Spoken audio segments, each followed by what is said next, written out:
نحمده ونصلي على رسوله الكريم ان الله وملائكته يصلون على النبي يا ايها الذين امنوا صلوا عليه وسلموا تسليما اللهم صل وسلم وبارك على سيدنا محمد وآله دائما ابدا صلاة وسلاما عليك يا رسول الله صلى الله تعالى عليه وسلم. بسم الله الرحمن الرحيم. ان في خلق السماوات والارض واختلاف الليل والنهار والفلك التي تجري في البحر بما ينفع الناس وما انزل الله من السماء من ماء فأحيا به الأرض بعد موتها وبث فيها من كل دابة وتصريف الرياح والسحاب المسخر بين السماء والأرض لآيات لقوم يعقلون.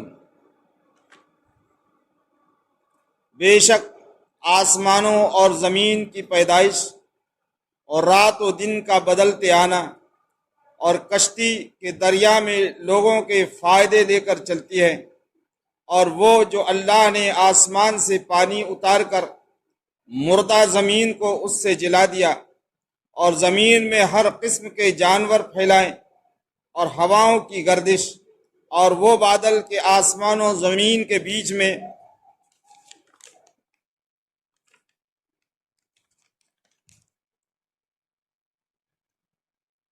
حکم کا باندھا ہے، ان سب میں عقل مندوں کے لیے ضرور نشانیاں ہیں. سورۃ البقرہ شریف کی 163ویں آیت مبارکہ کو پڑھنے اور سننے کا شرف حاصل ہوا. اس میں اللہ تبارک و تعالی نے اپنی قدرت کی نشانیاں بیان فرمائی. پچھلی آیات جو تلاوت کی گئی تھی، وہ الہکم الہ واحد، کہ تمہارا ایک ہی رب ہے، ایک سے زیادہ نہیں ہو سکتے. اس پر مشرکین مکہ کو بڑا تعجب ہوا کہ ایک معبود اتنے بڑے سنسار کو کیسے چلا سکتا ہے، اتنا بڑا سنسار اور ایک ہی کرتا دھرتا، یہ کیسے تعجب ہوا. انہوں نے دنیا کی وسعت تو دیکھی، سنسار کا پھیلاؤ تو دیکھا، لیکن دنیا اور سنسار کے بنانے والے کی طاقت کا اندازہ نہیں کیا. اس لیے ان کے دل میں یہ شبہ پیدا ہوا. اور آج بھی ہمارے سناتنی جو لوگ ہیں، ان کا بھی یہی عقیدہ ہے کہ برہم پیدا کرتا ہے، وشنو مخلوق کی پرورش کرتا ہے، اور مہیش موت دیتا ہے. انہوں نے ہر ایک کام کے لیے اپنا ایک الگ خدا، الگ طاقت کا بنایا ہے، اور وہ مانتے ہیں، یہی ان کا عقیدہ ہے. جس میں پیدا کرنے کی قوت ہے، ان کے عقیدے کے مطابق اسے پالنے کی قوت نہیں، اور جسے پالنے کی قوت ہے اسے مارنے کی قوت نہیں. یہ ان کا اپنا خیالی کوئی پرماتما ہوگا. ہم جسے خدا کہتے ہیں وہ ایسا قدرت والا ہے کہ وہی خالق ہے،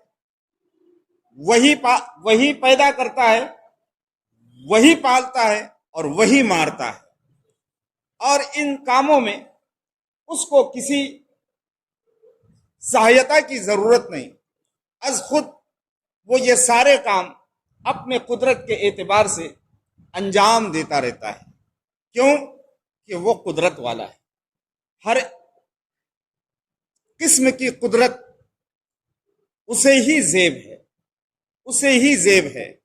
کوئی ایسی کمی اور نقص نہیں ہے جو اس کے اندر لاحق ہوتا ہو یا وہ جو کر نہ سکے. اللہ رب العزت جو چاہتا ہے وہ کرتا ہے.